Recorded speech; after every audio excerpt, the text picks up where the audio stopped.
गोंदिया जिल्ह्यात काल सायंकाळी वादळी वाऱ्यासह अवकाळी पावसानं हजेरी लावली। या पावसामुळे शेतकऱ्यांचं मोठ्या प्रमाणात नुकसान झालंय। विशेषतः आंबा बागांमध्ये फळे झाडावरून गळून पडल्यानं लाखो रुपयांचं नुकसान झालंय। काही भागात गारपिटीचेही प्रमाण दिसून आले असून शेती पिकांना मोठा फटका बसलाय। शेतकऱ्यांनी कर्ज काढून केलेली फळबागांची लागवड अवकाळी पावसानं उद्ध्वस्त केली आहे।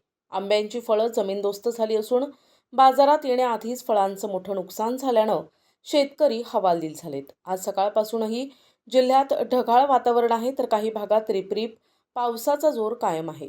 हवामान खात्यानं पुढील 2 दिवस हवामान अस्थिर राहण्याचा इशारा दिलाय।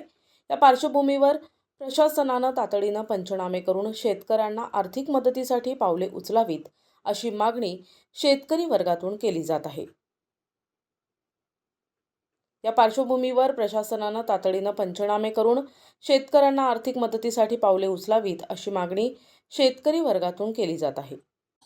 काल पडलेल्या अचानक पावसामुळे माझ्या शेतातले जे फळबाग आंब्याची फळबागची शेती आहे, या शेतीचे प्रचंड प्रमाणात नुकसान झालेलं आहे।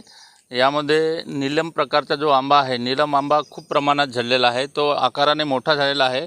एक ते 1.5 किलोचा होतो, 1 ते 1.25 किलोपर्यंत आंबा होतो, परंतु तो अर्धा पाऊण किलोचा आंबा झालेला आहे। त्याच्या वजनामुळे की काय माहीत नाही, पण जो जोराचा सोसाट्याचा वारा सुटला होता, त्या वाऱ्यामुळे आणि गारयुक्त पाणी पडल्यामुळे खूप प्रमाणात नुकसान झालेलं आहे। फळगळती झालेली आहे।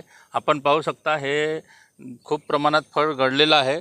एकच नाही तर असे बहुत सारे आंब्याचे झाड आहेत, त्या झाडाखाली असे तुम्हाला खूप प्रमाणात फळ गळलेला दिसेल। मी शासनाला विनंती करेन की जे वेगवेगळ्या प्रकारचे फळबाग शेती करतात, त्या शेतकऱ्यांना असे नैसर्गिक जे नुकसान होते, त्या नुकसानाचा काहीतरी भरपाई द्यावा शासनाने, जेणेकरून शेतकरी वेगवेगळ्या प्रकारचे पीक घेण्यास तो धजावणार नाही, एवढी विनंती आहे शासनाला। किती रुपयाचं नुकसान झालं? जवळपास माझ्या शेतातला 1 ते 1.5 लाख रुपयाचं नुकसान झालेलं आहे।